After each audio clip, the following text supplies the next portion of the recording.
بسم الله الرحمن الرحيم. ألف لام ميم. ذلك الكتاب لا ريب فيه هدى للمتقين الذين يؤمنون بالغيب ويقيمون الصلاة ومما رزقناهم ينفقون والذين يؤمنون بما أنزل إليك وما أنزل من قبلك وبالآخرة هم يوقنون أولئك على هدى من ربهم وأولئك هم المفلحون. إن الذين كفروا سواء عليهم أأنذرتهم أم لم تنذرهم لا يؤمنون. ختم الله على قلوبهم وعلى سمعهم وعلى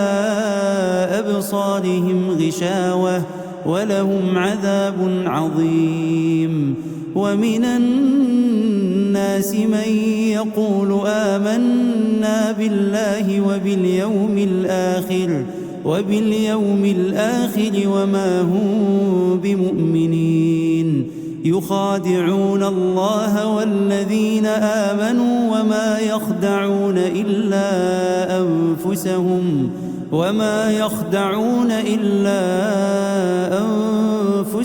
وما يشعرون. في قلوبهم مرض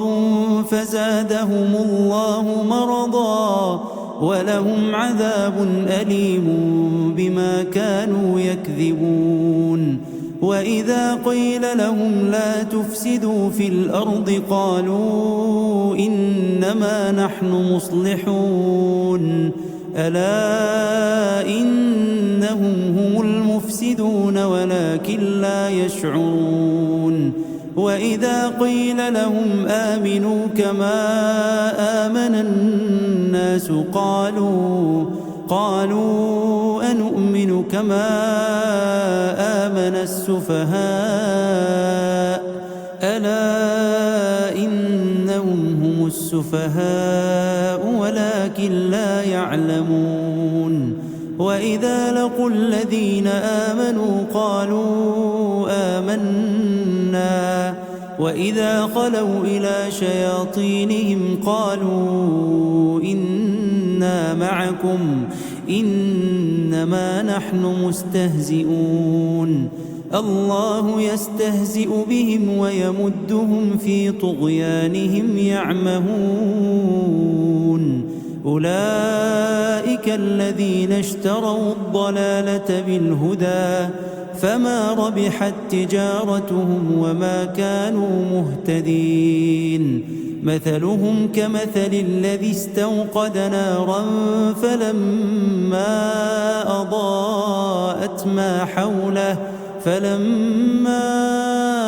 أضاءت ما حوله ذهب الله بنورهم وتركهم في ظلمات لا يبصرون. صم بكم عمي فهم لا يرجعون. أو كصيب من السماء فيه ظلمات ورعد وبرق يجعلون أصابعهم في آذانهم من الصواعق حذر الموت والله محيط بالكافرين. يكاد البرق يخطف أبصارهم كلما أضاء لهم مشوا فيه وإذا أظلم عليهم قاموا ولو شاء الله لذهب بسمعهم وأبصارهم إن الله على كل شيء قدير. يا أيها الناس اعبدوا ربكم الذي خلقكم والذين من قبلكم لعلكم تتقون الذي جعل لكم الأرض فراشا والسماء بناء وأنزل من السماء ماء فأخرج به من الثمرات رزقا لكم فلا تجعلوا لله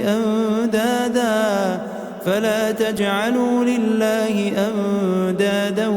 وأنتم تعلمون وإن كنتم في ريب مما نزلنا على عبدنا فأتوا بسورة من مثله وادعوا شهداءكم من دون الله إن كنتم صادقين فإن لم تفعلوا ولن تفعلوا فاتقوا النار التي وقودها الناس والحجارة أعدت للكافرين وبشر الذين آمنوا وعملوا الصالحات أن لهم جنات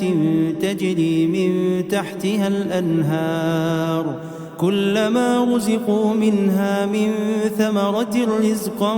قالوا هذا الذي رزقنا من قبل وأتوا به متشابها ولهم فيها أزواج مطهرة وهم فيها خالدون إن الله لا يستحيي أن يضرب مثلا ما بعوضة فما فوقها فأما الذين آمنوا فيعلمون أنه الحق من ربهم وأما الذين كفروا فيقولون ماذا أراد الله بهذا مثلا يضل به كثيرا ويهدي به كثيرا وما يضل به إلا الفاسقين الذين ينقضون عهد الله من بعد ميثاقه ويقطعون ما أمر الله به أن يوصل ويفسدون في الأرض أولئك هم الخاسرون كيف تكفرون بالله وكنتم أمواتا فأحياكم ثم يميتكم ثم يحييكم ثم إليه ترجعون هو الذي خلق لكم ما في الأرض جميعا ثم استوى إلى السماء فسواهن 7 سماوات وهو بكل شيء عليم وإذ قال ربك للملائكة إني جاعل في الأرض خليفة قالوا أتجعل فيها من يفسد فيها ويسفك الدماء ونحن نسبح بحمدك ونقدس لك قال إني أعلم ما لا تعلمون وعلم آدم الأسماء كلها ثم عرضهم على الملائكة فقال أنبئوني بأسماء هؤلاء إن كنتم صادقين قالوا سبحانك لا علم لنا إلا ما علمتنا إنك أنت العليم الحكيم قال يا آدم أنبئهم بأسمائهم فلما أنبأهم بأسمائهم قال ألم أقل لكم إني أعلم غيب السماوات والأرض وأعلم ما تبدون وما كنتم تكتمون وإذ قلنا للملائكة اسجدوا لآدم فسجدوا إلا إبليس أبى واستكبر وكان من الكافرين. وقلنا يا آدم اسكن أنت وزوجك الجنة وكلا منها رغدا حيث شئتما ولا تقربا هذه الشجرة فتكونا من الظالمين. فأزلهما الشيطان عنها فأخرجهما مما كانا فيه وقلنا اهبطوا بعضكم لبعض عدو ولكم في الأرض مستقر ومتاع إلى حين. فتلقى آدم من ربه كلمات فتاب عليه إنه هو التواب الرحيم. قلنا اهبطوا منها جميعا فإما يأتينكم مني هدى فمن تبع هداي فلا خوف عليهم ولا هم يحزنون. والذين كفروا وكذبوا بآياتنا أولئك أصحاب النار هم فيها خالدون. يا بني إسرائيل اذكروا نعمتي التي أنعمت عليكم وأوفوا بعهدي أوف بعهدكم وإياي فارهبون. وآمنوا بما أنزلت مصدقا لما معكم ولا تكونوا أول كافر به ولا تشتروا بآياتي ثمنا قليلا وإياي فاتقون. ولا تلبسوا الحق بالباطل وتكتموا الحق وأنتم تعلمون. وأقيموا الصلاة وآتوا الزكاة واركعوا مع الراكعين. أتأمرون الناس بالبر وتنسون أنفسكم وأنتم تتلون الكتاب أفلا تعقلون. واستعينوا بالصبر والصلاة وإنها لكبيرة إلا على الخاشعين الذين يظنون أنهم ملاقو ربهم وأنهم إليه راجعون. يا بني إسرائيل اذكروا نعمتي التي أنعمت عليكم وأني فضلتكم على العالمين. واتقوا يوما لا تجزي نفس عن نفس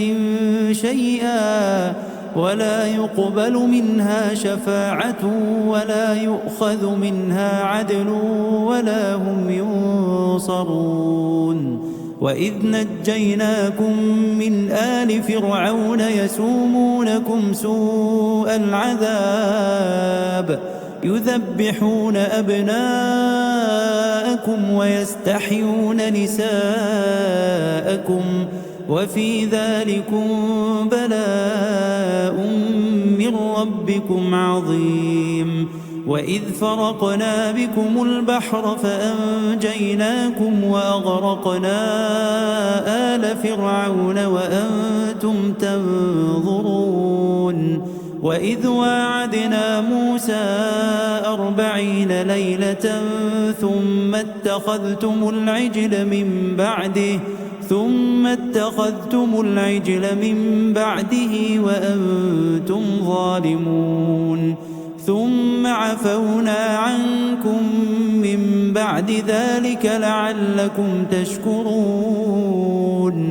وإذ آتينا موسى الكتاب والفرقان لعلكم تهتدون. وإذ قال موسى لقومه يا قوم إنكم ظلمتم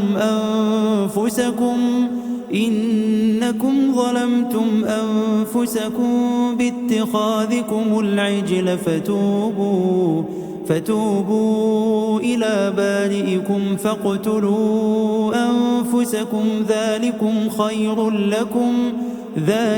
خير لكم عند بارئكم فتاب عليكم إنه هو التواب الرحيم. وإذ قلتم يا موسى لن نؤمن لك حتى نرى الله جهرة فأخذتكم الصاعقة وأنتم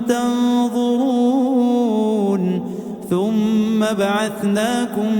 من بعد موتكم لعلكم تشكرون وظللنا عليكم الغمام وأنزلنا عليكم المن والسلوى كلوا من طيبات ما رزقناكم وما ظلمونا ولكن كانوا أنفسهم يظلمون. وإذ قلنا ادخلوا هذه القرية فكلوا منها حيث شئتم رغدا وادخلوا الباب سجدا وقولوا حطة نغفر لكم خطاياكم وسنزيد المحسنين. فبدل الذين ظلموا قولا غير الذي قيل لهم فأنزلنا على الذين ظلموا رجزا من السماء بما كانوا يفسقون. وإذ استسقى موسى لقومه فقلنا اضرب بعصاك الحجر فانفجرت منه 12 عينا قد علم كل أناس مشربهم كلوا واشربوا من رزق الله ولا تعثوا في الأرض مفسدين. وإذ قلتم يا موسى لن نصبر على طعام واحد فادع لنا ربك يخرج لنا مما تنبت الأرض من بقلها وقثائها وفومها وعدسها وبصلها قال أتستبدلون الذي هو أدنى بالذي هو خير اهبطوا مصرا فإن لكم ما سألتم وضربت عليهم الذلة والمسكنة وباءوا بغضب من الله ذلك بأنهم كانوا يكفرون بآيات الله ويقتلون النبيين بغير الحق ذلك بما عصوا وكانوا يعتدون. إن الذين آمنوا والذين هادوا والنصارى والصابئين من آمن بالله واليوم الآخر وعمل صالحا فلهم أجرهم عند ربهم ولا خوف عليهم ولا هم يحزنون. وإذ أخذنا ميثاقكم ورفعنا فوقكم الطور خذوا ما آتيناكم بقوة واذكروا ما فيه لعلكم تتقون ثم توليتم من بعد ذلك فلولا فضل الله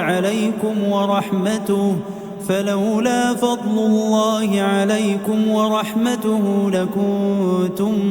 من الخاسرين. ولقد علمتم الذين اعتدوا منكم في السبت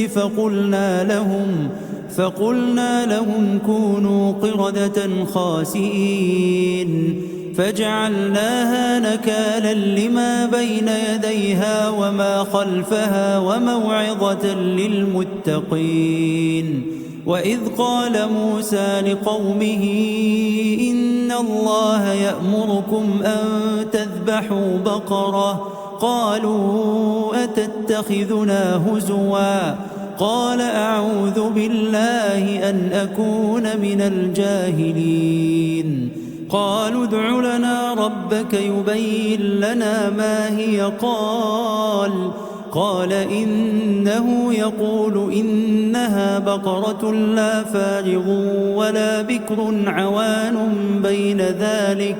فافعلوا ما تؤمرون. قالوا ادع لنا ربك يبين لنا ما لونها قال إنه يقول إنها بقرة صفراء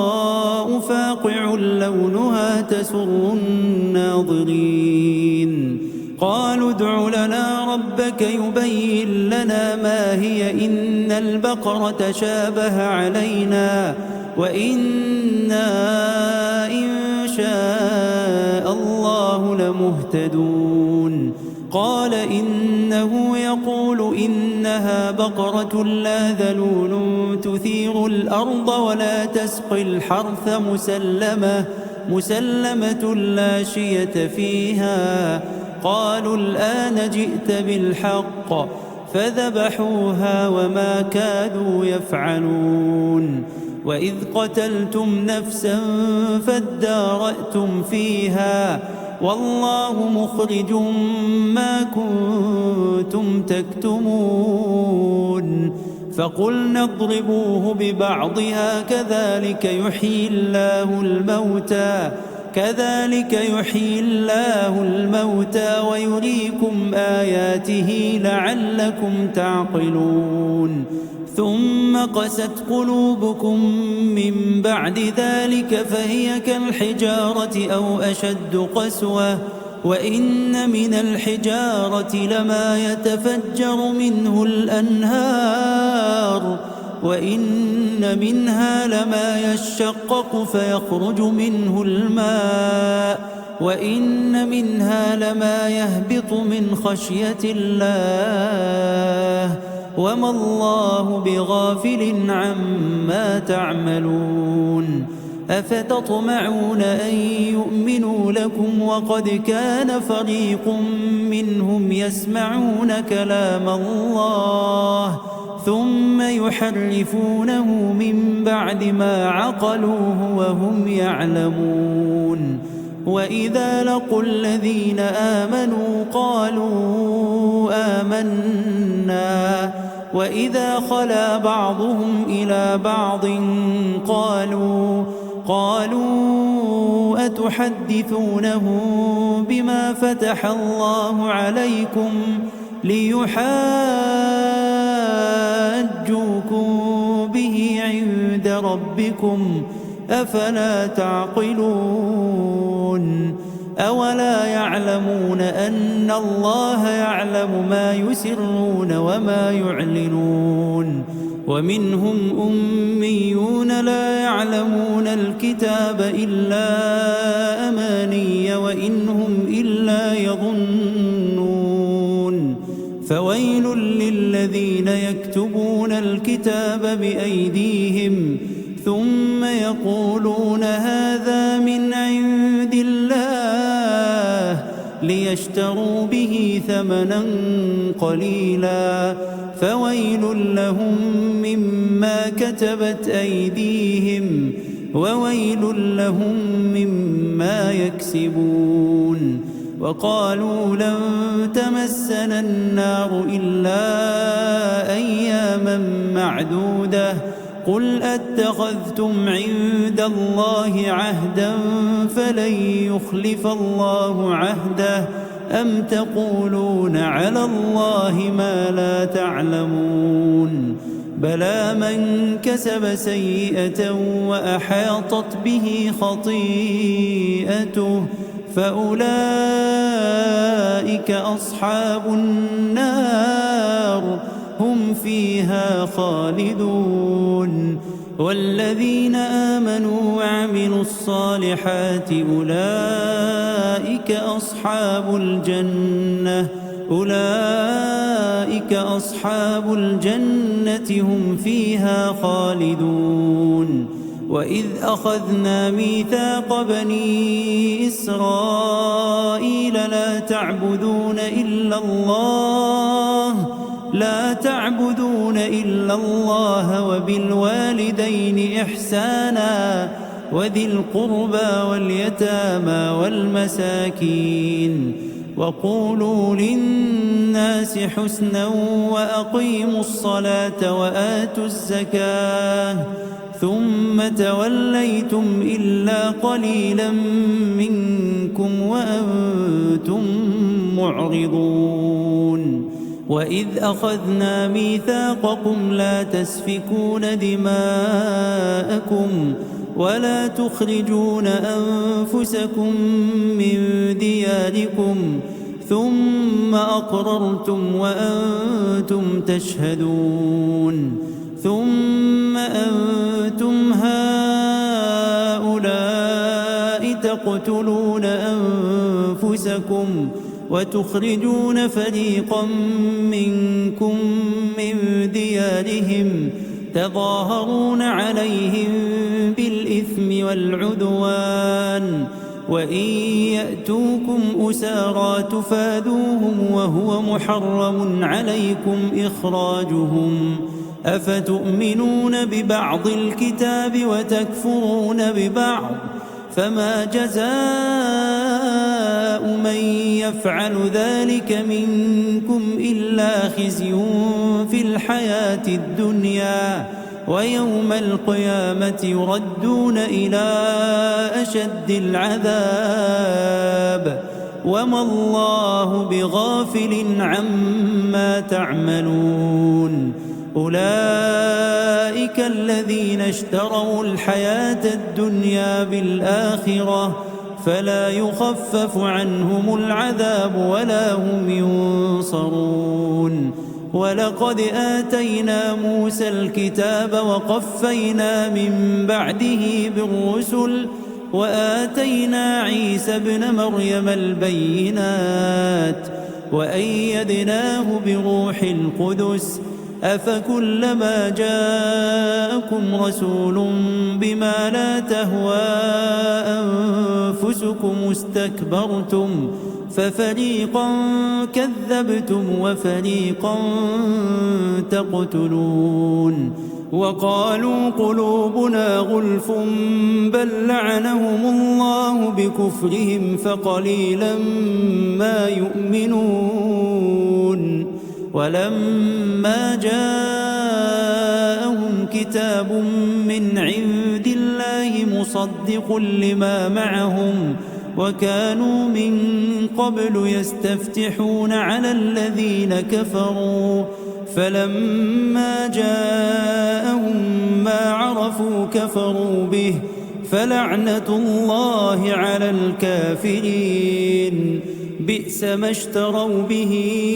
أنفسهم أن يكفروا بما أنزل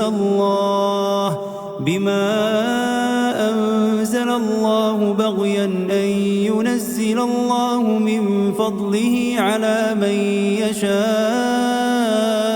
من عباده فباءوا بغضب على غضب وللكافرين عذاب مهين وإذا قيل لهم آمنوا بما أنزل الله قالوا نؤمن بما أنزل علينا ويكفرون بما وراءه وهو الحق مصدقا لما معهم قل فلم تقتلون أنبياء الله من قبل إن كنتم مؤمنين ولقد جاءكم موسى بالبينات ثم اتخذتم العجل من بعده وأنتم ظالمون وإذ أخذنا ميثاقكم ورفعنا فوقكم الطور خذوا ما آتيناكم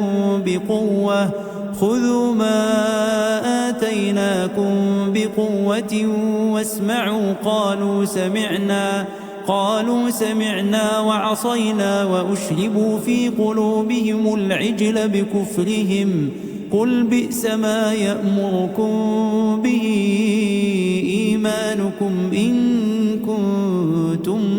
مؤمنين قل إن كانت لكم الدار الآخرة عند الله خالصة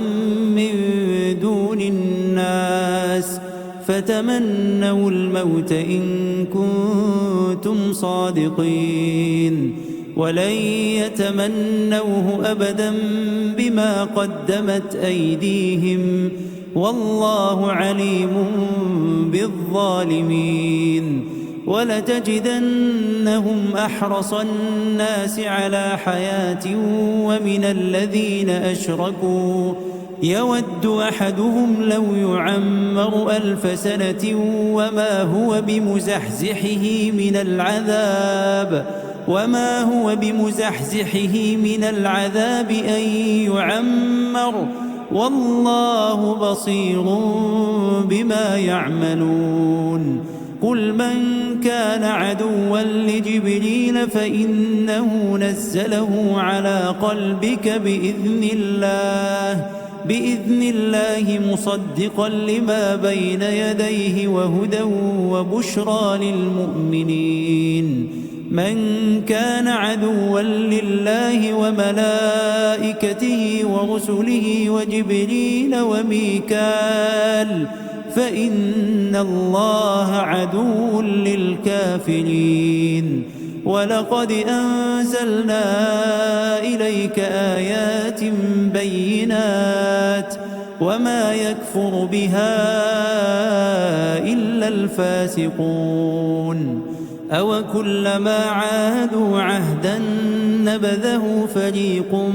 منهم بل أكثرهم لا يؤمنون ولما جاءهم رسول من عند الله مصدق لما معهم نبذ فريق من الذين أوتوا كتاب الله وراء ظهورهم كأنهم لا يعلمون واتبعوا ما تتلو الشياطين على ملك سليمان وما كفر سليمان ولكن الشياطين كفروا يعلمون الناس السحر وما أنزل على الملكين ببابل هاروت وماروت وما يعلمان من أحد حتى يقولا إنما نحن فتنة فلا تكفر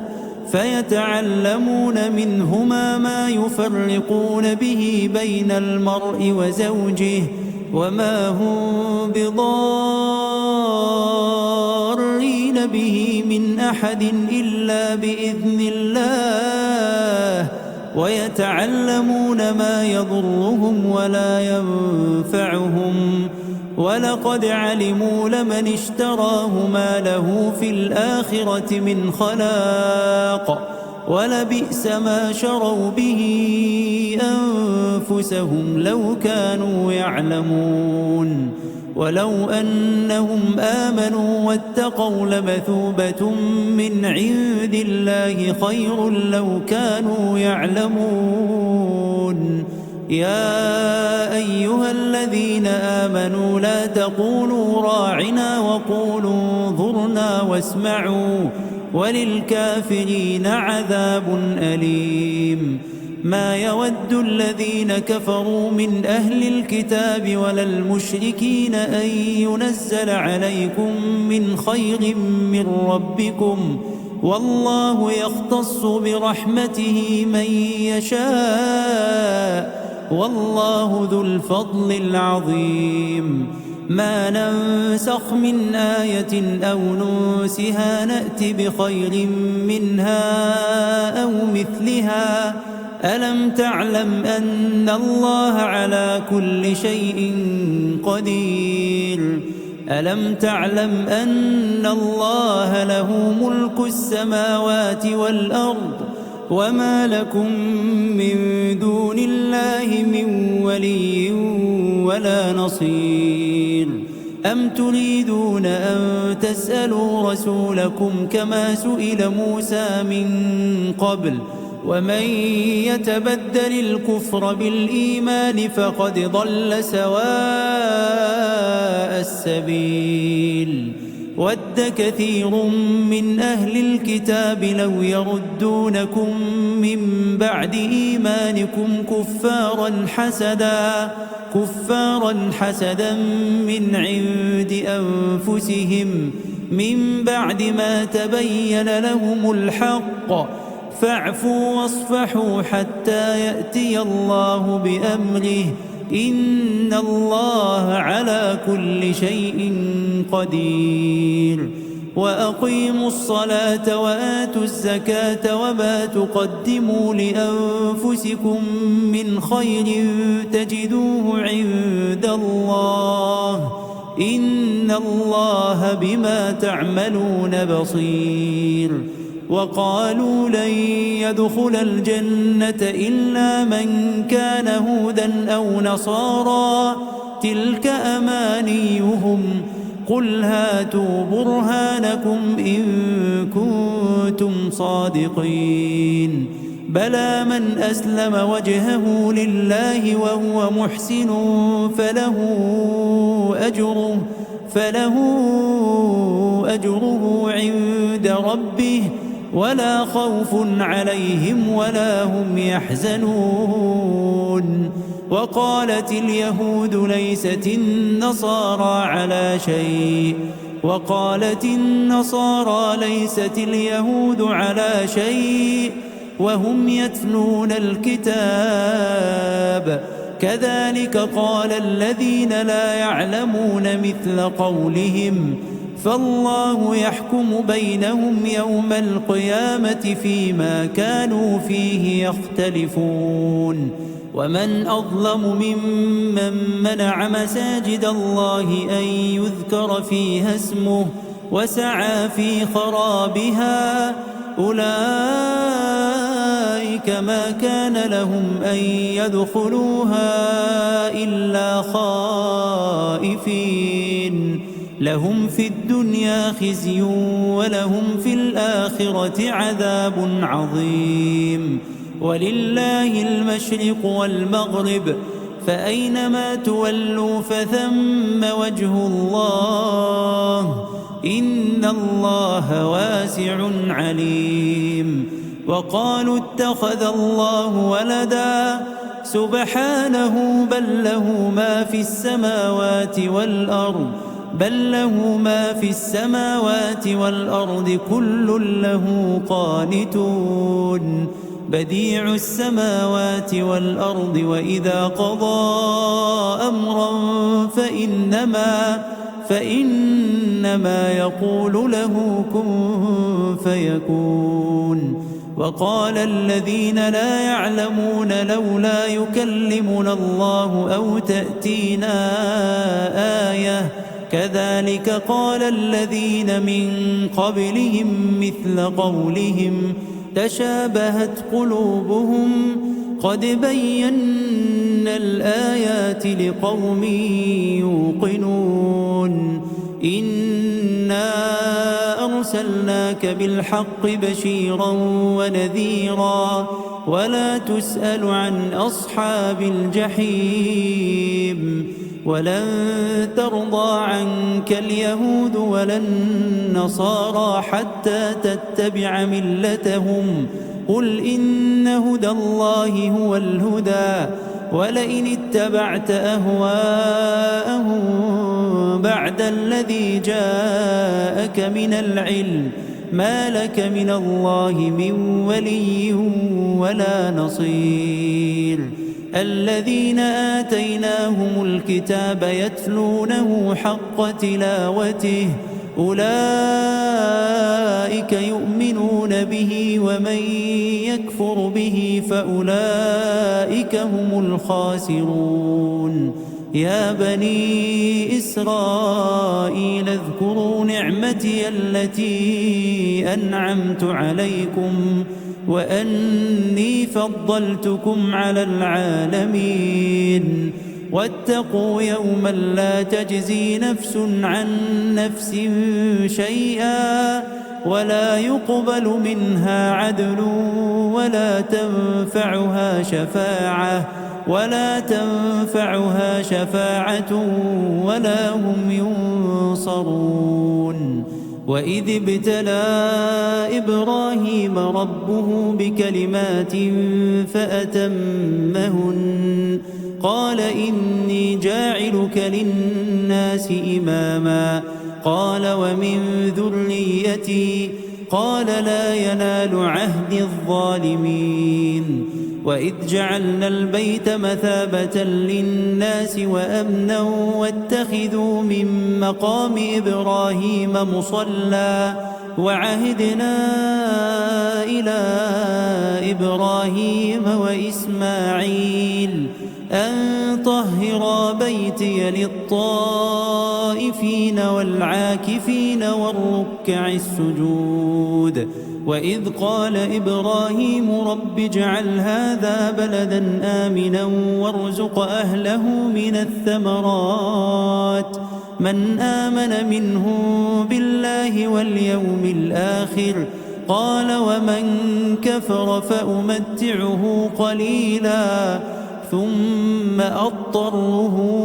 إلى عذاب النار وبئس المصير وإذ يرفع إبراهيم القواعد من البيت وإسماعيل ربنا تقبل منا إنك أنت السميع العليم ربنا واجعلنا مسلمين لك ومن ذريتنا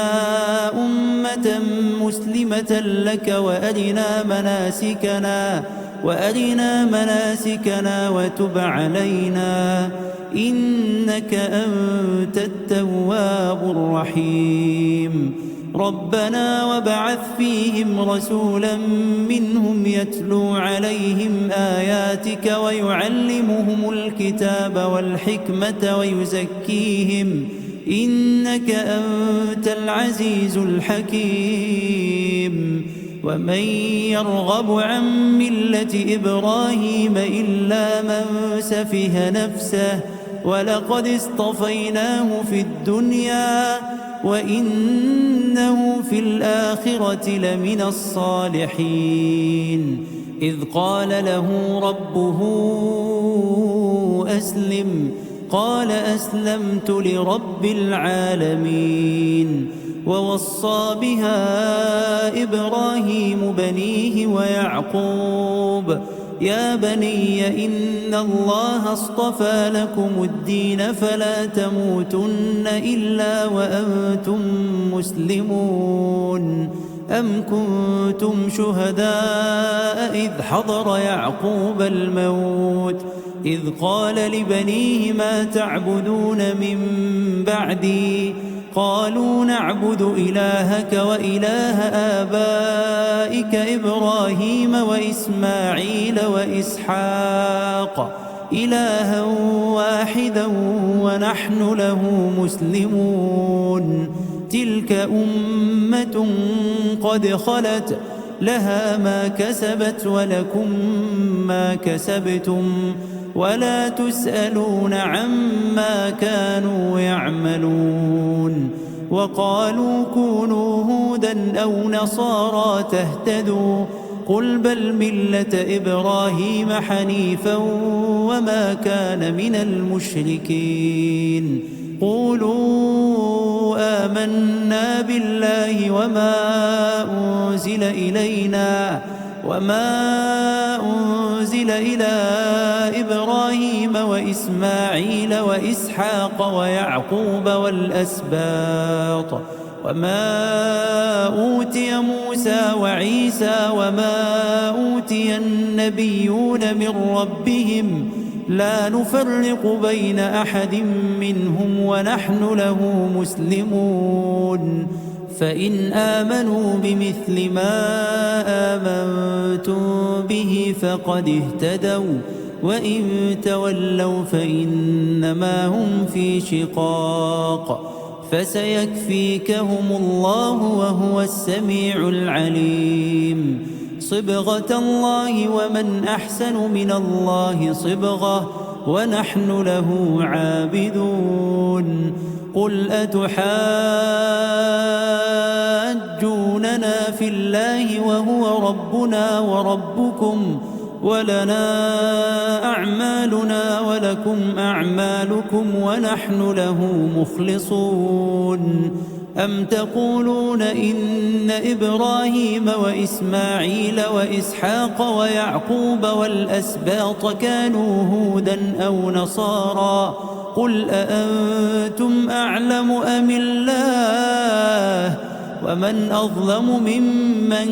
كتم شهادة عنده من الله وما الله بغافل عما تعملون تلك أمة قد خلت لها ما كسبت ولكم ما كسبتم ولا تسألون عما كانوا يعملون سيقول السفهاء من الناس ما ولاهم عن قبلتهم التي كانوا عليها قل لله المشرق والمغرب يهدي من يشاء إلى صراط مستقيم وكذلك جعلناكم أمة وسطا لتكونوا شهداء على الناس ويكون الرسول عليكم شهيدا وما جعلنا القبلة التي كنت عليها إلا لنعلم من يتبع الرسول ممن ينقلب على عقبيه وإن كانت لكبيرة إلا على الذين هدى الله وما كان الله ليضيع إيمانكم إن الله بالناس لرؤوف رحيم قد نرى تقلب وجهك في السماء فلنولينك قبلة ترضاها فول وجهك شطر المسجد الحرام وحيث ما كنتم فولوا وجوهكم شطره وإن الذين أوتوا الكتاب ليعلمون أنه الحق من ربهم وما الله بغافل عما يعملون ولئن أتيت الذين أوتوا الكتاب بكل آية ما تبعوا قبلتك وما أنت بتابع قبلتهم وما بعضهم بتابع قبلة بعض ولئن اتبعت أهواءهم من بعد ما جاءك من العلم إنك إذا لمن الظالمين الذين آتيناهم الكتاب يعرفونه كما يعرفون أبناءهم وإن فريقا منهم ليكتمون الحق وهم يعلمون الحق من ربك فلا تكونن من الممترين ولكل وجهة هو موليها فاستبقوا الخيرات أينما تكونوا يأت بكم الله جميعا إن الله على كل شيء قدير ومن حيث خرجت فول وجهك شطر المسجد الحرام وإنه للحق من ربك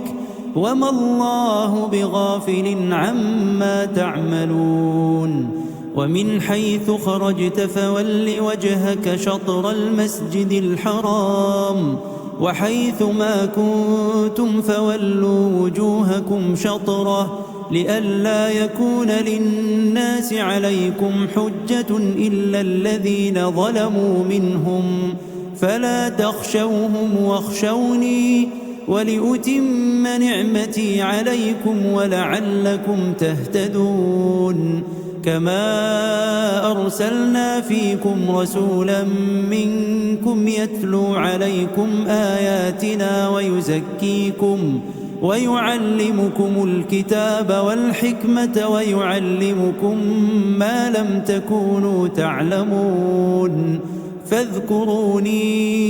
أذكركم واشكروا لي ولا تكفرون. يا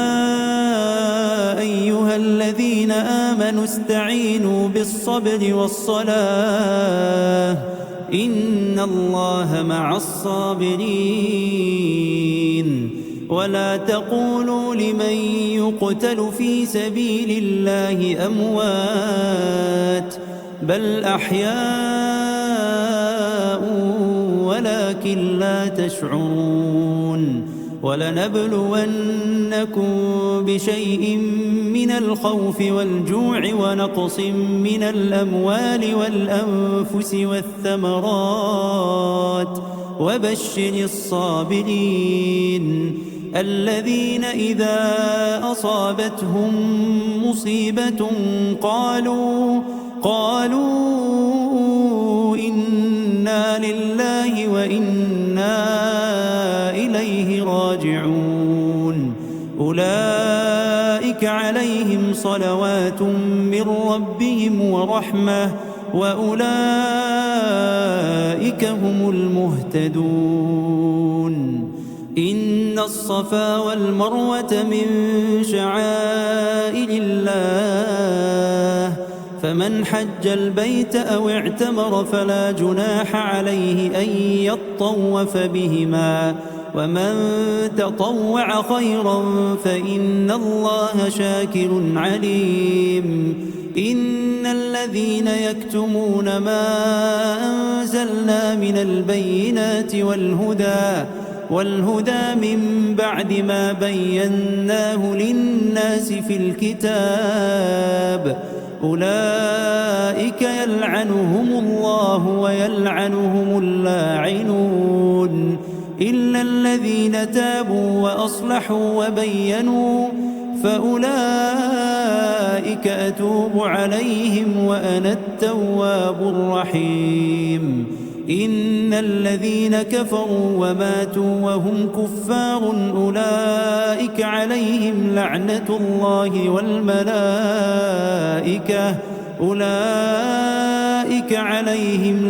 الله والملائكة والناس أجمعين خالدين فيها لا يخفف عنهم العذاب ولا هم ينظرون. وإلهكم إله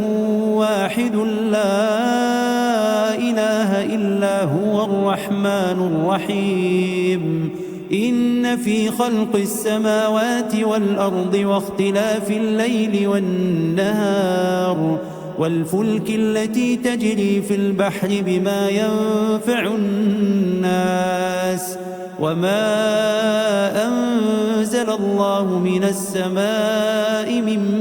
ماء فأحيا به الأرض بعد موتها وبث فيها من كل دابة وتصريف الرياح والسحاب المسخر بين السماء والأرض لآيات لقوم يعقلون. ومن الناس من يتخذ من دون الله أندادا يحبونهم كحب الله والذين آمنوا أشد حبا لله. ولو يرى الذين ظلموا إذ يرون العذاب أن القوة لله جميعا وأن الله شديد العذاب. إذ تبرأ الذين اتبعوا من الذين اتبعوا ورأوا العذاب وتقطعت بهم الأسباب. وقال الذين اتبعوا لو أن لنا كرة فنتبرأ منهم كما تبرأوا منا كذلك يريهم الله أعمالهم حسرات عليهم وما هم بخارجين من النار. يا أيها الناس كلوا مما في الأرض حلالا طيبا ولا تتبعوا خطوات الشيطان إنه لكم عدو مبين. إنما يأمركم بالسوء والفحشاء وأن تقولوا على الله ما لا تعلمون وإذا قيل لهم اتبعوا ما أنزل الله قالوا بل نتبع ما ألفينا عليه آباءنا أولو كان آباؤهم لا يعقلون شيئا ولا يهتدون ومثل الذين كفروا كمثل الذي ينعق بما لا يسمع إلا دعاء ونداء صم بكم عمي فهم لا يعقلون يا أيها الذين آمنوا كلوا من طيبات ما رزقناكم واشكروا لله إن كنتم إياه تعبدون إنما حرم عليكم الميتة والدم ولحم الخنزير وما أهل به لغير الله فمن اضطر غير باغ ولا عاد فلا إثم عليه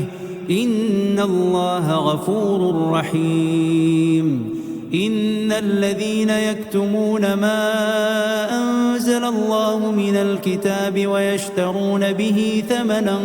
قليلا أولئك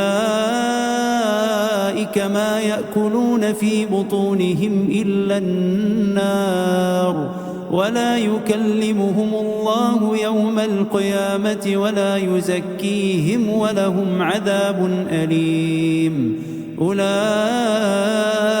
الذين اشتروا الضلالة بالهدى والعذاب بالمغفرة فما أصبرهم على النار ذلك بأن الله نزل الكتاب بالحق وإن الذين اختلفوا في الكتاب لفي شقاق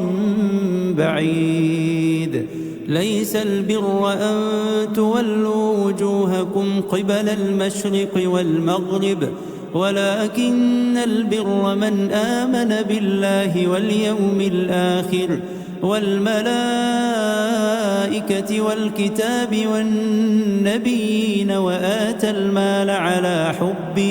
وآتى المال على حبه ذوي القربى واليتامى والمساكين وابن السبيل والسائلين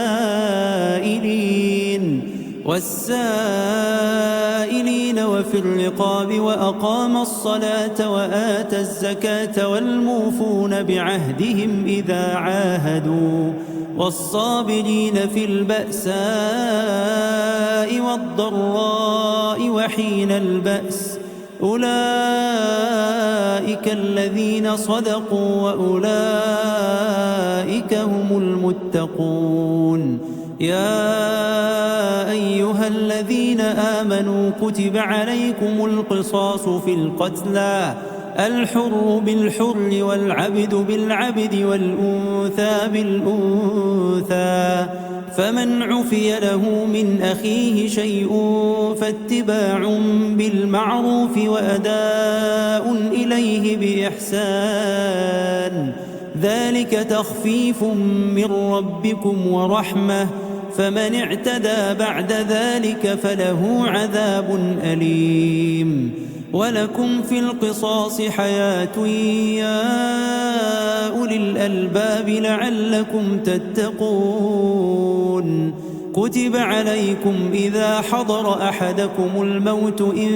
ترك خيرا الوصية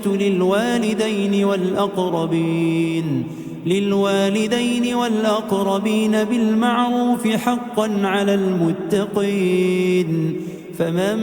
بدله بعدما سمعه فإنما إثمه على الذين يبدلونه إن الله سميع عليم فمن خاف من موص جنفا أو إثما فأصلح بينهم فلا إثم عليه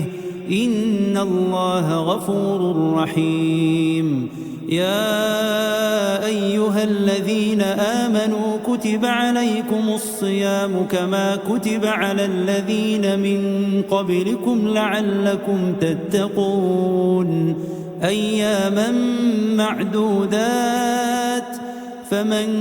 كان منكم مريضا أو على سفر فعدة من أيام أخر وعلى الذين يطيقونه فدية طعام مسكين فمن تطوع خيرا فهو خير له وأن تصوموا خير لكم إن كنتم تعلمون شهر رمضان الذي أنزل فيه القرآن هدى للناس وبينات من الهدى والفرقان فمن شهد منكم الشهر فليصمه ومن كان مريضا أو على سفر فعدة من أيام أخر يريد الله بكم اليسر ولا يريد بكم العسر ولتكملوا العدة ولتكبروا الله على ما هداكم ولعلكم تشكرون وإذا سألك عبادي عني فإني قريب أجيب دعوة الداع إذا دعان فليستجيبوا لي وليؤمنوا بي لعلهم يرشدون أحل لكم ليلة الصيام الرفث إلى نسائكم هن لباس لكم وأنتم لباس لهن علم الله أنكم كنتم تختانون أنفسكم فتاب عليكم وعفى عنكم فالآن باشروهن وابتغوا ما كتب الله لكم وكلوا واشربوا حتى يتبين لكم الخيط الأبيض من الخيط الأسود من الفجر ثم أتموا الصيام إلى الليل ولا تباشروهن وأنتم عاكفون في المساجد تلك حدود الله فلا تقربوها كذلك يبين الله آياته للناس لعلهم يتقون ولا تأكلوا أموالكم بينكم بالباطل وتدلوا بها إلى الحكام لتأكلوا فريقا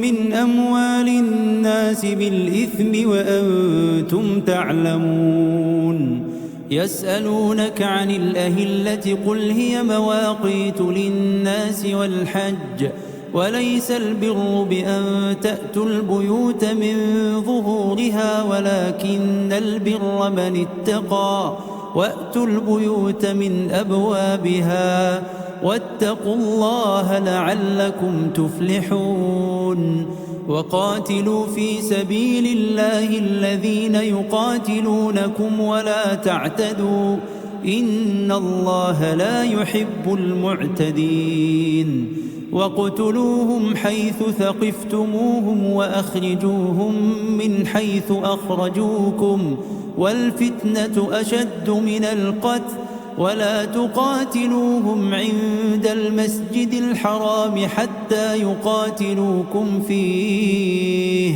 فإن قاتلوكم فاقتلوهم كذلك جزاء الكافرين فإن انتهوا فإن الله غفور رحيم وقاتلوهم حتى لا تكون فتنة ويكون الدين لله فإن انتهوا فلا عدوان إلا على الظالمين الشهر الحرام بالشهر الحرام والحرمات قصاص فمن اعتدى عليكم فاعتدوا عليه بمثل ما اعتدى عليكم واتقوا الله واعلموا أن الله مع المتقين وأنفقوا في سبيل الله ولا تلقوا بأيديكم إلى التهلكة وأحسنوا إن الله يحب المحسنين وأتموا الحج والعمرة لله فإن أحصرتم فما استيسر من الهدي ولا تحلقوا رؤوسكم حتى يبلغ الهدي محله فمن كان منكم مريضا أو به أذى من رأسه ففدية من صيام أو صدقة أو نسك فإذا أمنتم فمن تمتع بالعمرة إلى الحج فما استيسر من الهدي فمن لم يجد فصيام 3 أيام في الحج و7 إذا رجعتم تلك 10 كاملة ذلك لمن لم يكن أهله حاضر المسجد الحرام واتقوا الله واعلموا أن الله شديد العقاب الحج أشهر معلومات فمن فرض فيهن الحج فلا رفث ولا فسوق ولا جدال في الحج وما تفعلوا من خير يعلمه الله وتزودوا فإن خير الزاد التقوى واتقون يا أولي الألباب ليس عليكم جناح أن تبتغوا فضلا من ربكم فإذا أفضتم من عرفات فاذكروا الله عند المشعر الحرام واذكروه كما هداكم وإن كنتم من قبله لمن الضالين ثم أفيضوا من حيث أفاض الناس واستغفروا الله إن الله غفور رحيم فإذا قضيتم مناسككم فاذكروا الله كذكركم آباءكم أو أشد ذكرا فمن الناس من يقول ربنا آتنا في الدنيا وما له في الآخرة من خلاق ومنهم من يقول ربنا آتنا في الدنيا حسنة وفي الآخرة حسنة وقنا عذاب النار أولئك لهم نصيب مما كسبوا والله سريع الحساب واذكروا الله في أيام معدودات فمن تعجل في يومين فلا إثم عليه ومن تأخر فلا إثم عليه لمن اتقى واتقوا الله واعلموا أنكم إليه تحشرون ومن الناس من يعجبك قوله في الحياة الدنيا ويشهد الله على ما في قلبه وهو ألد الخصام وإذا تولى سعى في الأرض ليفسد فيها ويهلك الحرث والنسل والله لا يحب الفساد وإذا قيل له اتق الله أخذته العزة بالإثم فحسبه جهنم ولبئس المهاد ومن الناس من يشري نفسه ابتغاء مرضات الله والله رؤوف بالعباد يا أيها الذين آمنوا ادخلوا في السلم كافة ولا تتبعوا خطوات الشيطان إنه لكم عدو مبين فإن زللتم من بعد ما جاءتكم البينات فاعلموا أن الله عزيز حكيم. هل ينظرون إلا أن يأتيهم الله في ظلل من الغمام والملائكة وقضي الأمر وإلى الله ترجع الأمور. سل بني إسرائيل كم آتيناهم من آية بينة ومن يبدل نعمة الله من بعد ما جاءته فإن الله شديد العقاب. زين للذين كفروا الحياة الدنيا ويسخرون من الذين آمنوا والذين اتقوا فوقهم يوم القيامة والله يرزق من يشاء بغير حساب. كان الناس أمة واحدة فبعث الله النبيين مبشرين ومنذرين وأنزل معهم الكتاب بالحق ليحكم بين الناس فيما اختلفوا فيه وما اختلف فيه إلا الذين أوتوه من بعد ما جاءتهم البينات بغيا بينهم فهدى الله الذين آمنوا لما اختلفوا فيه من الحق بإذنه والله يهدي من يشاء إلى صراط مستقيم. أم حسبتم أن تدخلوا الجنة ولما يأتكم مثل الذين خلوا من قبلكم مستهم البأساء والضراء وزلزلوا حتى يقول الرسول والذين آمنوا معه متى نصر الله ألا إن نصر الله قريب. يسألونك ماذا ينفقون قل ما أنفقتم من خير فللوالدين والأقربين واليتامى والمساكين وابن السبيل وما تفعلوا من خير فإن الله به عليم. كتب عليكم القتال وهو كره لكم وعسى أن تكرهوا شيئا وهو خير لكم وعسى أن تحبوا شيئا وهو شر لكم والله يعلم وأنتم لا تعلمون. يسألونك عن الشهر الحرام قتال فيه قل قتال فيه كبير وصد عن سبيل الله وكفر به والمسجد الحرام وإخراج أهله منه أكبر عند الله والفتنة أكبر من القتل ولا يزالون يقاتلونكم حتى يردوكم عن دينكم إن استطاعوا ومن يرتد منكم عن دينه فيمت وهو كافر فأولئك حبطت أعمالهم في الدنيا والآخرة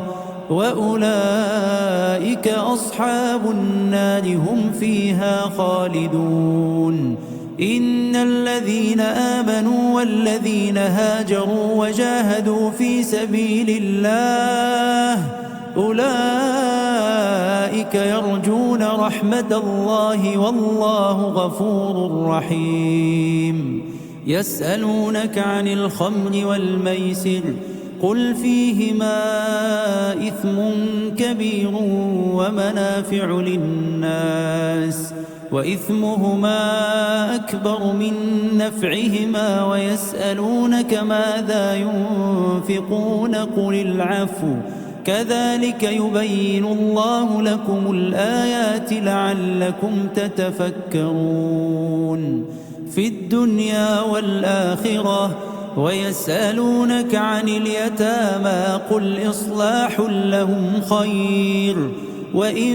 تخالطوهم فإخوانكم والله يعلم المفسد من المصلح ولو شاء الله لأعنتكم إن الله عزيز حكيم. ولا تنكحوا المشركات حتى يؤمن ولأمة مؤمنة خير من مشركة ولو أعجبتكم ولا تنكحوا المشركين حتى يؤمنوا ولعبد مؤمن خير من مشرك ولو أعجبكم أولئك يدعون إلى النار والله يدعو إلى الجنة والمغفرة بإذنه ويبين آياته للناس لعلهم يتذكرون. ويسألونك عن المحيض قل هو أذى فاعتزلوا النساء في المحيض ولا تقربوهن حتى يطهرن فإذا تطهرن فأتوهن من حيث أمركم الله إن الله يحب التوابين ويحب المتطهرين. نساؤكم حرث لكم فأتوا حرثكم أنى شئتم وقدموا لأنفسكم واتقوا الله واعلموا أنكم ملاقوه وبشر المؤمنين. ولا تجعلوا الله عرضة لأيمانكم أن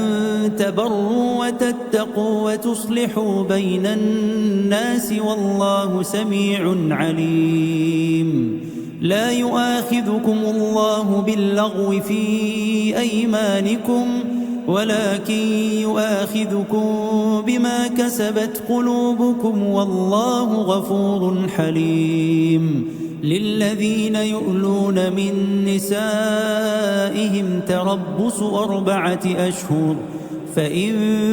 فاءوا فإن الله غفور رحيم. وإن عزموا الطلاق فإن الله سميع عليم. والمطلقات يتربصن بأنفسهن 3 قروء ولا يحل لهن أن يكتمن ما خلق الله في أرحامهن إن كن يؤمن بالله واليوم الآخر وبعولتهن أحق بردهن في ذلك إن أرادوا إصلاحا ولهن مثل الذي عليهن بالمعروف وللرجال عليهن درجة والله عزيز حكيم. الطلاق 2 فإمساك بمعروف أو تسريح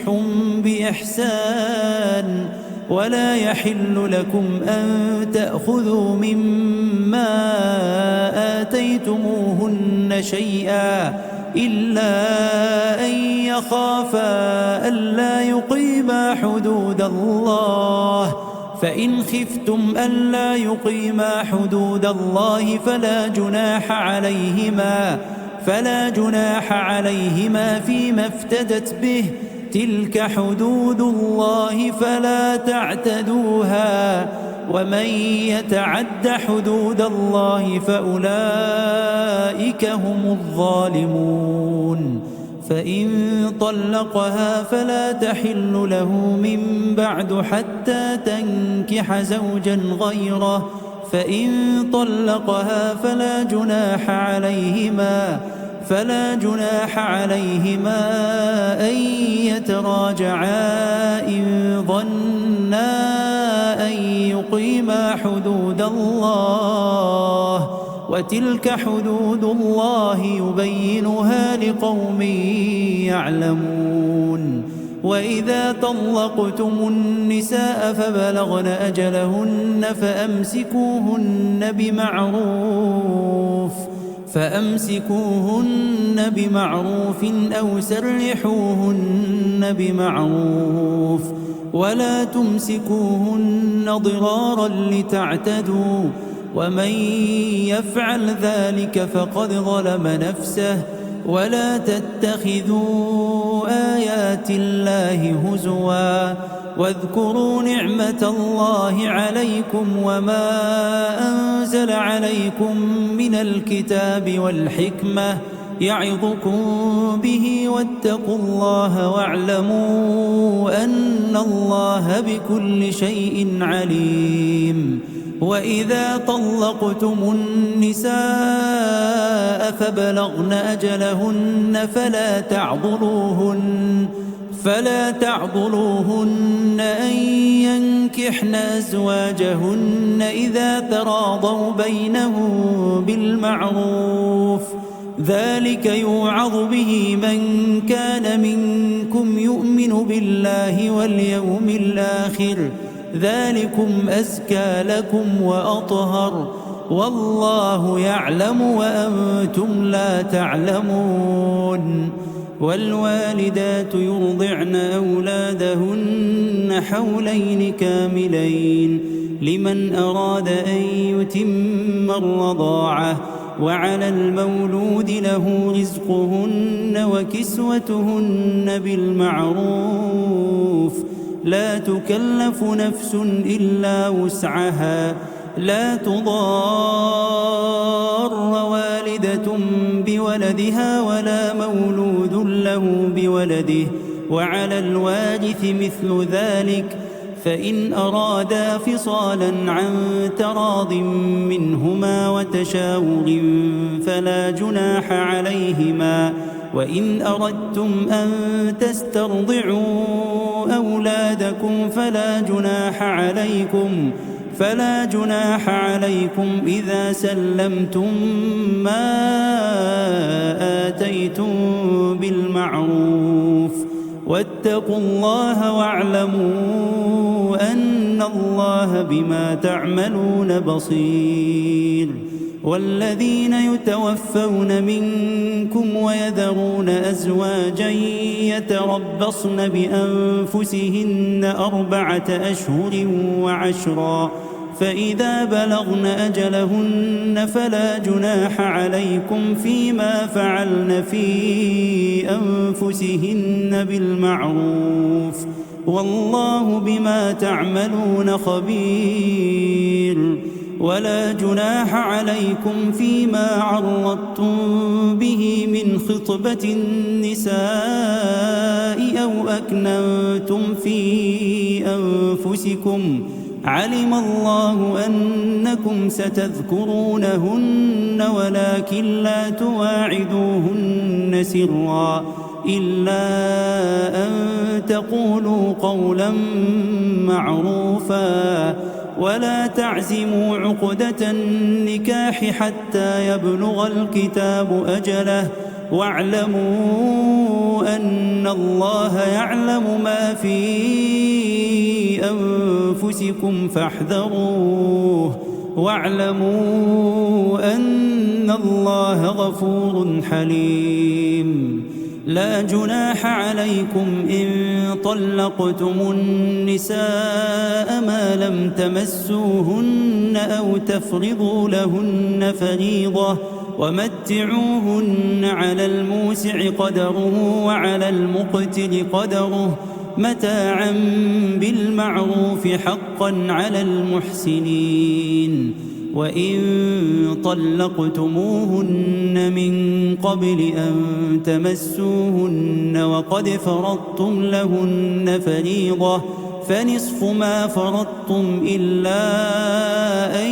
يعفون أو يعفو الذي بيده عقدة النكاح، وأن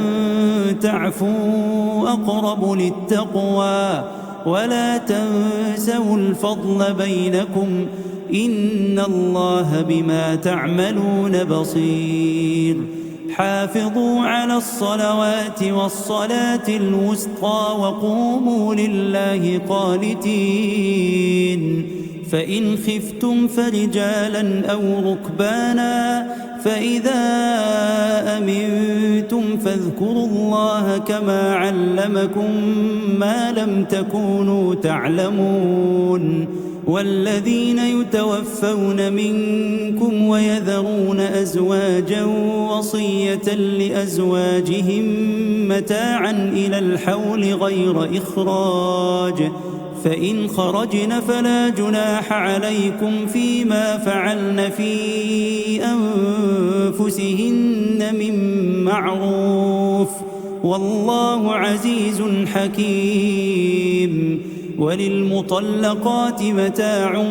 بالمعروف حقا على المتقين كذلك يبين الله لكم آياته لعلكم تعقلون ألم تر إلى الذين خرجوا من ديارهم وهم ألوف حذر الموت فقال لهم الله موتوا ثم أحياهم إن الله لذو فضل على الناس ولكن أكثر الناس لا يشكرون وقاتلوا في سبيل الله واعلموا أن الله سميع عليم من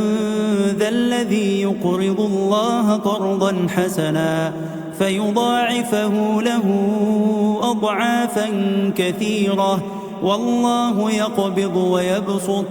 وإليه ترجعون ألم تر إلى الملأ من بني إسرائيل من بعد موسى إذ قالوا لنبي له مبعث لنا ملكا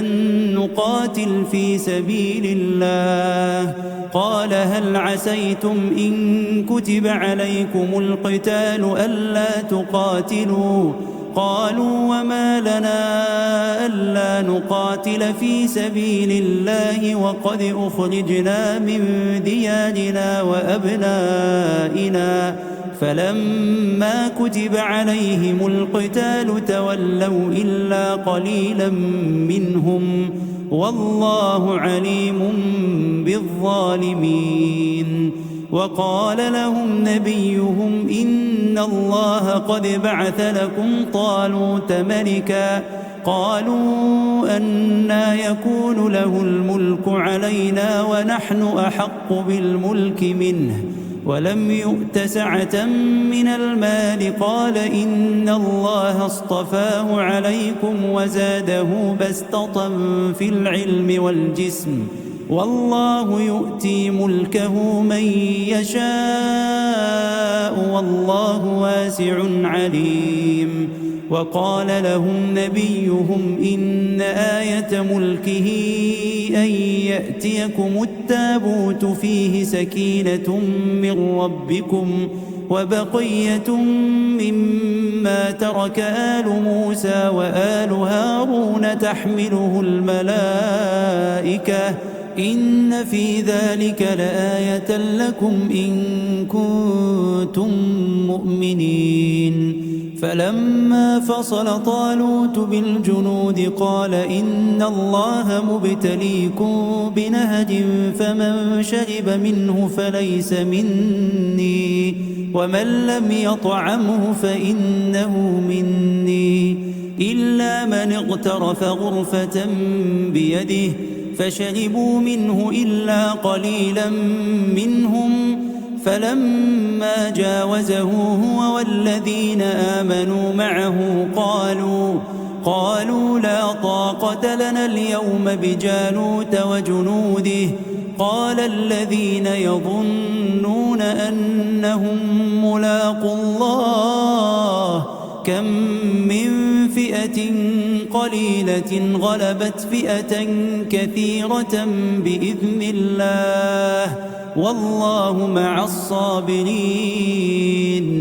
ولما برزوا لجالوت وجنوده قالوا ربنا أفرغ علينا صبرا وثبت أقدامنا وانصرنا على القوم الكافرين فهزموهم بإذن الله وقتل داود جالوت وآتاه الله الملك والحكمة وعلمه مما يشاء ولولا دفع الله الناس بعضهم ببعض لفسدت الأرض ولكن الله ذو فضل على العالمين تلك آيات الله نتلوها عليك بالحق وإنك لمن المرسلين تلك الرسل فضلنا بعضهم على بعض منهم من كلم الله ورفع بعضهم درجات وآتينا عيسى ابن مريم البينات وأيدناه بروح القدس ولو شاء الله ما اقتتل الذين من بعدهم من بعد ما جاءتهم البينات ولكن اختلفوا فمنهم من آمن ومنهم من كفر ولو شاء الله ما اقتتلوا ولكن الله يفعل ما يريد يا أيها الذين آمنوا أنفقوا مما رزقناكم من قبل أن يأتي يوم لا بيع فيه ولا خلة ولا شفاعة والكافرون هم الظالمون الله لا إله إلا هو الحي القيوم لا تأخذه سنة ولا نوم له ما في السماوات وما في الأرض من ذا الذي يشفع عنده إلا بإذنه يعلم ما بين أيديهم وما خلفهم ولا يحيطون بشيء من علمه إلا بما شاء وسع كرسيه السماوات والأرض ولا يؤوده حفظهما وهو العلي العظيم لا إكراه في الدين قد تبين الرشد من الغي فمن يكفر بالطاغوت ويؤمن بالله فقد استمسك بالعروة الوثقى لا انفصام لها والله سميع عليم الله ولي الذين آمنوا يخرجهم من الظلمات إلى النور والذين كفروا أولياؤهم الطاغوت يخرجونهم من النور إلى الظلمات أولئك أصحاب النار هم فيها خالدون ألم تر إلى الذي حاج إبراهيم في ربه أن آتاه الله الملك إذ قال إبراهيم ربي الذي يحيي ويميت قال أنا أحيي وأميت قال إبراهيم فإن الله يأتي بالشمس من المشرق فأت بها من المغرب فبهت الذي كفر والله لا يهدي القوم الظالمين أو كالذي مر على قرية وهي خاوية على عروشها قال أنى يحيي هذه الله بعد موتها فأماته الله 100 عام ثم بعثه قال كم لبثت قال لبثت يوما أو بعض يوم قال بل لبثت 100 عام فانظر إلى طعامك وشرابك لم يتسنه وانظر إلى حمارك ولنجعلك آية للناس وانظر إلى العظام كيف ننشزها ثم نكسوها لحما فلما تبين له قال أعلم أن الله على كل شيء قدير. وإذ قال إبراهيم رب أرني كيف تحيي الموتى قال أولم تؤمن قال بلى ولكن ليطمئن قلبي قال فخذ 4 من الطير فصرهن إليك ثم اجعل على كل جبل منهن جزءا ثم ادعهن يأتينك سعيا واعلم أن الله عزيز حكيم. مثل الذين ينفقون أموالهم في سبيل الله كمثل حبة أنبتت 7 سنابل في كل سنبلة 100 حبة والله يضاعف لمن يشاء والله واسع عليم. الذين ينفقون أموالهم في سبيل الله ثم لا يتبعون ما أنفقوا منا ولا أذى لهم أجرهم عند ربهم ولا خوف عليهم ولا هم يحزنون. قول معروف ومغفرة خير من صدقة يتبعها أذى والله غني حليم. يا أيها الذين آمنوا لا تبطلوا صدقاتكم بالمن والأذى كالذي ينفق ماله رئاء الناس ولا يؤمن بالله واليوم الآخر فمثله كمثل صفوان عليه تراب فأصابه وابل فتركه صلدا لا يقدرون على شيء مما كسبوا والله لا يهدي القوم الكافرين. ومثل الذين ينفقون أموالهم ابتغاء مرضات الله وتثبيتا من أنفسهم كمثل جنة بربوة أصابها وابل فآتت أكلها ضعفين فإن لم يصبها وابل فطل والله بما تعملون بصير. أيود أحدكم أن تكون له جنة من نخيل وأعناب تجري من تحتها الأنهار له فيها من كل الثمرات وأصابه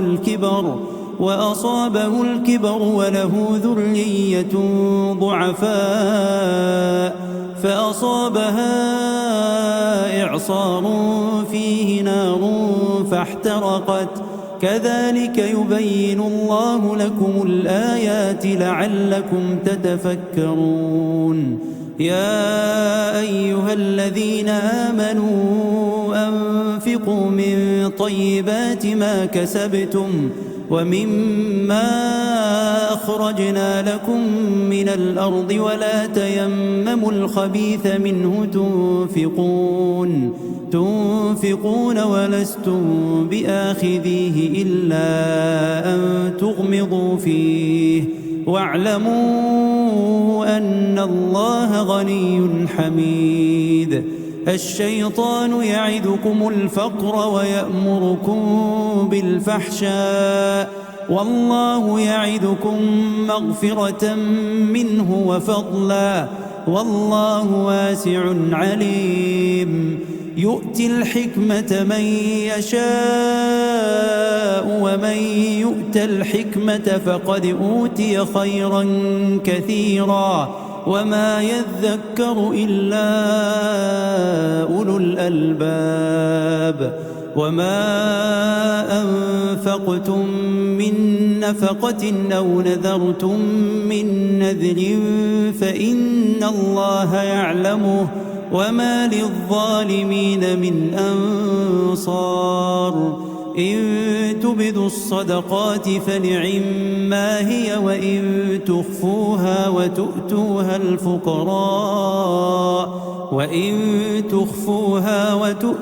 الفقراء فهو خير لكم ويكفر عنكم من سيئاتكم والله بما تعملون خبير. ليس عليك هداهم ولكن الله يهدي من يشاء وما تنفقوا من خير فلأنفسكم وما تنفقون إلا ابتغاء وجه الله وما تنفقوا من خير يوفى إليكم وأنتم لا تظلمون. للفقراء الذين أحصروا في سبيل الله لا يستطيعون ضربا في الأرض يحسبهم الجاهل أغنياء من التعفف تعرفهم بسيماهم لا يسألون الناس إلحافا وما تنفقوا من خير فإن الله به عليم. الذين ينفقون أموالهم بالليل والنهار سرا وعلانية فلهم أجرهم عند ربهم ولا خوف عليهم ولا هم يحزنون. الذين يأكلون الربا لا يقومون إلا كما يقوم الذي يتخبطه الشيطان من المس ذلك بأنهم قالوا إنما البيع مثل الربا وأحل الله البيع وحرم الربا فمن جاءه موعظة من ربه فانتهى فله ما سلف وأمره إلى الله ومن عاد فأولئك أصحاب النار هم فيها خالدون. يمحق الله الربا ويربي الصدقات والله لا يحب كل كفار أثيم. إن الذين آمنوا وعملوا الصالحات وأقاموا الصلاة وآتوا الزكاة لهم أجرهم عند ربهم ولا خوف عليهم ولا هم يحزنون. يا أيها الذين آمنوا اتقوا الله وذروا ما بقي من الربا إن كنتم مؤمنين فإن لم تفعلوا فأذنوا بحرب من الله ورسوله وإن تبتم فلكم رؤوس أموالكم لا تظلمون ولا تظلمون. وإن كان ذو عسرة فنظرة إلى ميسرة وأن تصدقوا خير لكم إن كنتم مؤمنين. واتقوا يوما ترجعون فيه إلى الله ثم توفى كل نفس ما كسبت وهم لا يظلمون. يا أيها الذين آمنوا إذا تداينتم بدين إلى أجل مسمى فاكتبوه وليكتب بينكم كاتب بالعدل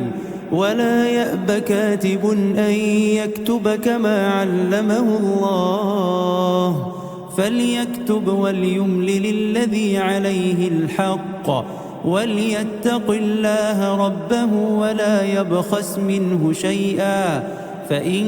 كان الذي عليه الحق سفيها أو ضعيفا أو لا يستطيع أن يمل هو فليملل وليه بالعدل واستشهدوا شهيدين من رجالكم فإن لم يكونا رجلين فرجل وامرأتان ممن ترضون من الشهداء ممن ترضون من الشهداء أن تضل إحداهما فتذكر إحداهما الأخرى ولا يأبى الشهداء إذا ما دعوا ولا تسأموا أن تكتبوه صغيرا أو كبيرا إلى أجله ذلكم أقسط عند الله وأقوم للشهادة وأدنى ألا ترتابوا إلا أن تكون تجارة حاضرة تديرونها بينكم فليس عليكم جناح ألا تكتبوها وأشهدوا إذا تبايعتم ولا يضار كاتب ولا شهيد وإن تفعلوا فإنه فسوق بكم واتقوا الله ويعلمكم الله والله بكل شيء عليم. وإن كنتم على سفر ولم تجدوا كاتبا فرهان مقبوضة فإن أمن بعضكم بعضا فليؤدي الذي اؤتمن أمانته وليتق الله ربه ولا تكتموا الشهادة ومن يكتمها فإنه آثم قلبه والله بما تعملون عليم. لله ما في السماوات وما في الأرض وإن تبدوا ما في أنفسكم أو تخفوه يحاسبكم به الله فيغفر لمن يشاء ويعذب من يشاء والله على كل شيء قدير. آمن الرسول بما أنزل إليه من ربه والمؤمنون كل آمن بالله وملائكته وكتبه ورسله لا نفرق بين أحد من رسله وقالوا سمعنا وأطعنا غفرانك ربنا وإليك المصير. لا يكلف الله نفسا إلا وسعها لها ما كسبت وعليها ما اكتسبت ربنا لا تؤاخذنا إن نسينا أو أخطأنا ربنا ولا تحمل علينا إصرا كما حملته على الذين من قبلنا ربنا ولا تحملنا ما لا طاقة لنا به واعف عنا واغفر لنا وارحمنا أنت مولانا فانصرنا على القوم الكافرين.